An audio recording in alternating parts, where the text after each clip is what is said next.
recording ourselves.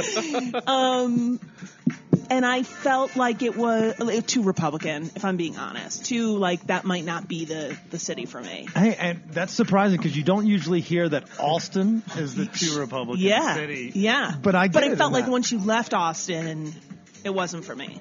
I feel you. Completely. And we've kind of all been in that same boat. Chris, nicknamed Bama, probably, similar cut of the rug, There's a reason we all got here. Yeah. It's fucking hot in Alabama. Yeah, and it's fucking hot in Mississippi. Oh, thank you. So but sweet. Let's go to the guy. Let's ask the native, the guy that, like you mentioned, he's very well at finding those gems, those diamonds in the rough. What do you think, fat guy, that brings everybody to Colorado? Like, obviously, there's a little bit more blue to the state. Well, it's blue now, or maybe purple. But, it was a red state for a long time. You just have to read the comments in Westward to know there's still a lot of red. It's a very purple state. And I think Colorado's just a great place to live. It's very safe. It's very easy to create a family. It's a wonderful state to do outdoor things in, things. You're good. Yeah. I'm easily distracted. I'm like a fucking cat, dude. Somebody stands up, and I turn around like a cat. But Colorado's just a wonderful state to live in. It's very clean. People are outside. It's beautiful all the time. There's sunshine. I mean, why wouldn't you want to move here instead of Texas where it's fucking humid all the time? And we always shit on the climate because it's an easy target. But at the same time, you're right. It's a melting pot, and obviously, New York and, the Northeast and LA are that as well. But Colorado has this thing of like, it's not pretentious. Right. Everyone is just like, hey man, live your down life. Home. There's like a down home Midwest vibe, even among the cosmopolitan city. That's what I'm digging. Yeah. I couldn't agree more. I mean, I think, and that's, like we have a lot of friends that live in the mountains, and like that attracts the eye of everyone. They're like, oh, do you ski every day? No, dude, I drink every day, but I get to meet a lot of folks, like I meet folks that I otherwise would not, I got out of my comfort shell or comfort zone or shell or whatever, and then found a new one, and I'm with you. I'm nestled in, and I'm never leaving. Yeah. So I couldn't agree more. Couldn't agree more.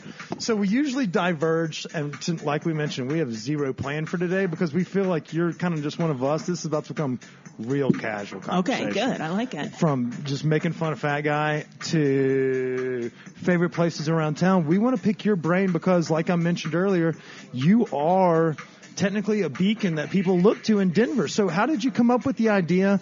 Obviously, everyone that's listening at 1,000, the number, things to do in Denver. But everyone that follows us already follows you. You're so sweet. We're following your footprints. Come on. The water's warm. Come on in. It's because we're like your cousin. Come on in and bring tequila. Yeah. It's very similar.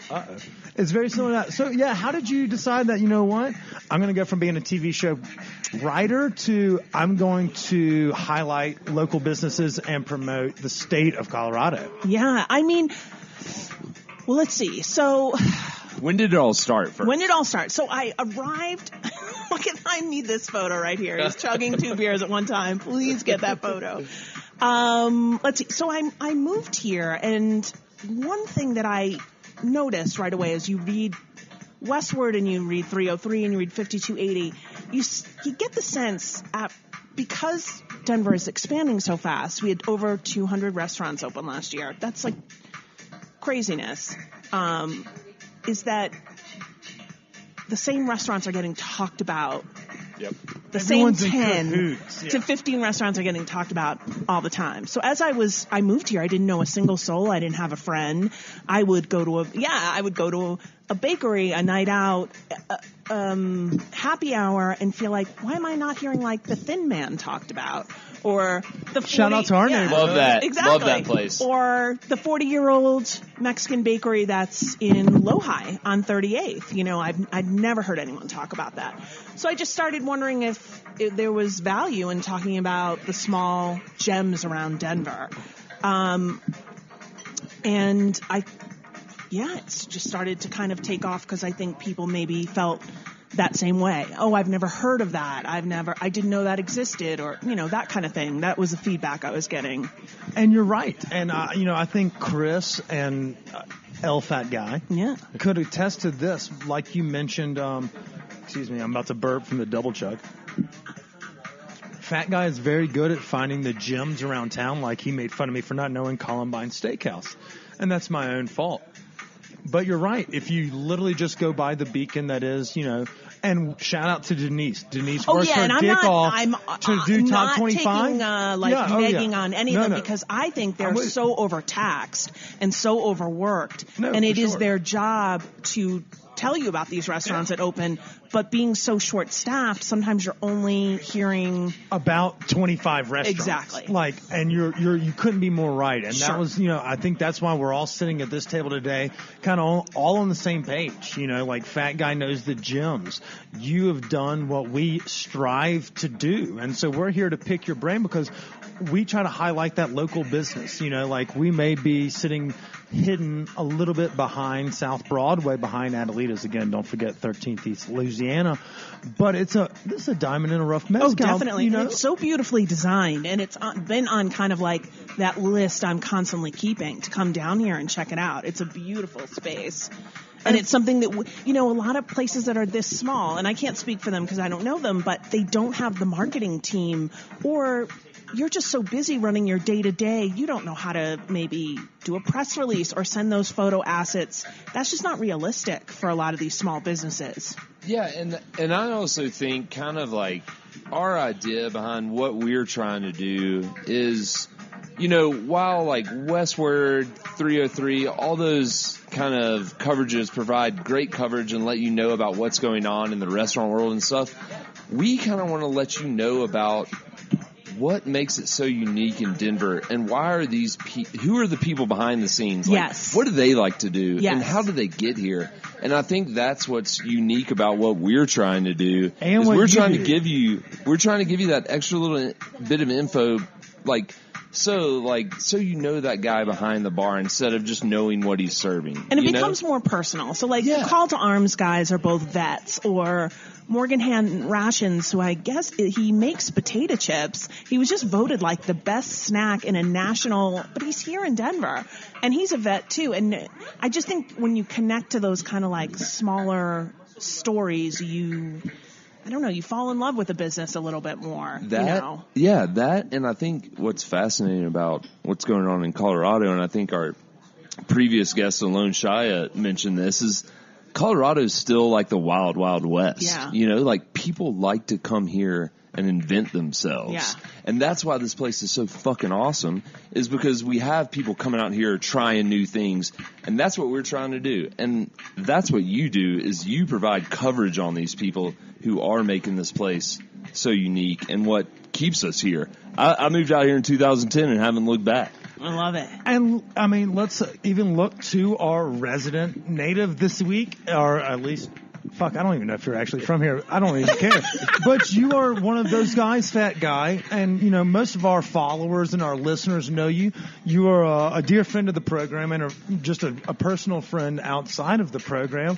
But you've been able to do that with your Instagram account. So technically what we're doing today is we're promoting social media influencers that highlight local businesses. But what you do is you're true to yourself. You came out of your shell, you're doing your thing, and then you're also highlighting local businesses. And you mentioned it. So what do you feel like you've seen it change since before we've all been here? What's your take? How do you feel about, are we getting engulfed with everyone's looking to this downtown Rhino scene and everyone's forgetting about your Columbine steakhouses? You're stuck on the Columbine, huh? Dude, I love so mad and hooked. I had a chef tell me, don't talk about that. Really? You have people say, don't talk Why, about because that. It's ours? There's a proprietary feeling. Definitely. I've been told that about Pon Pon Bar. I'll get angry DMs. Why are you blowing up my spot? Are you going to write Pon Pon down? If you haven't been to Pon Pon, that's where the next show is going off. Yeah. Those are good guys. That's exactly where those next are good guys. Off. That's a little gem.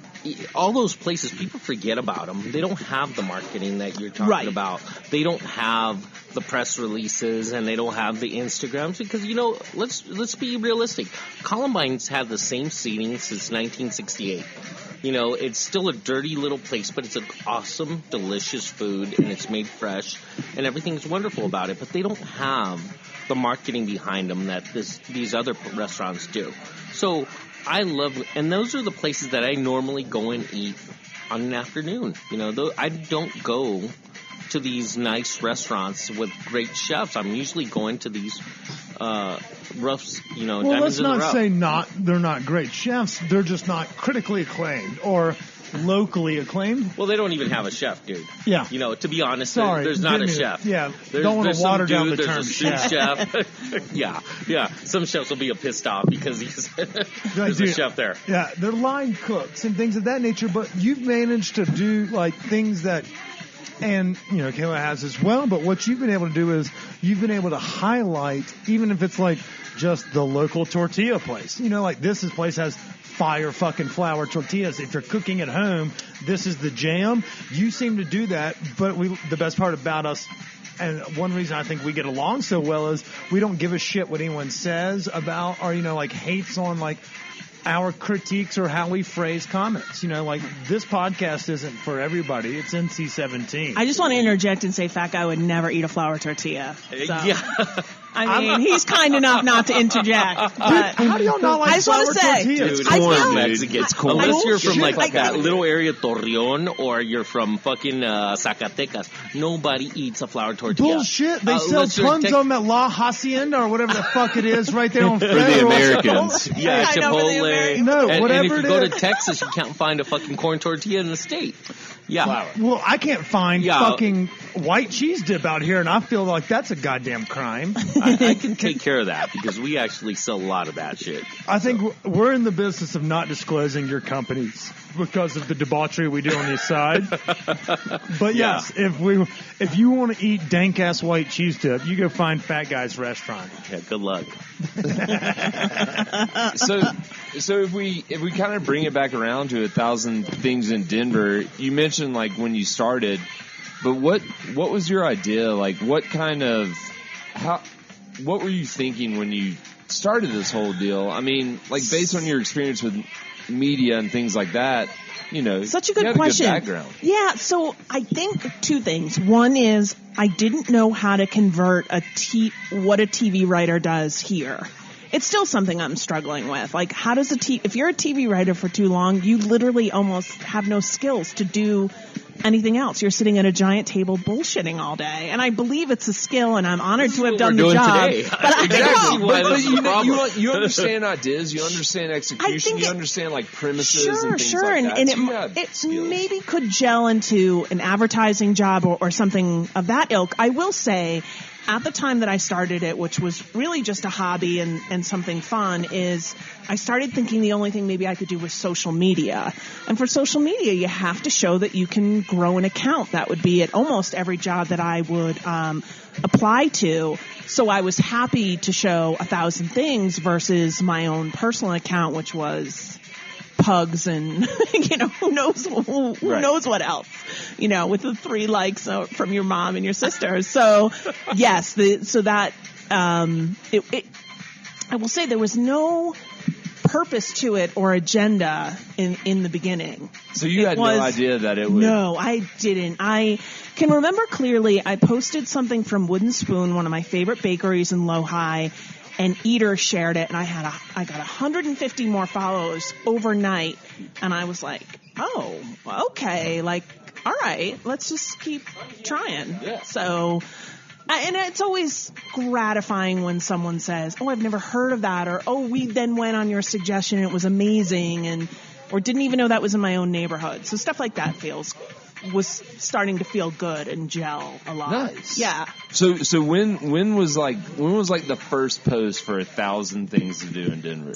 I feel like it was Union Station. So when I first started, and you'll see if you still look through my stuff, I would say 70% is a regram of someone else's photo. It's just not possible for me with a full-time job to do everything and photograph everything. It's also just not financially possible. So, for instance, I did 6 Airbnbs that have amazing views in Colorado. I saw that, by the way. That A-frame, that with the and snow. that's beautiful. You know what? It's called at YMCA of the Rockies, and there's one in Granby, and there's one in Estes Park. You can stay at one that sleeps 4.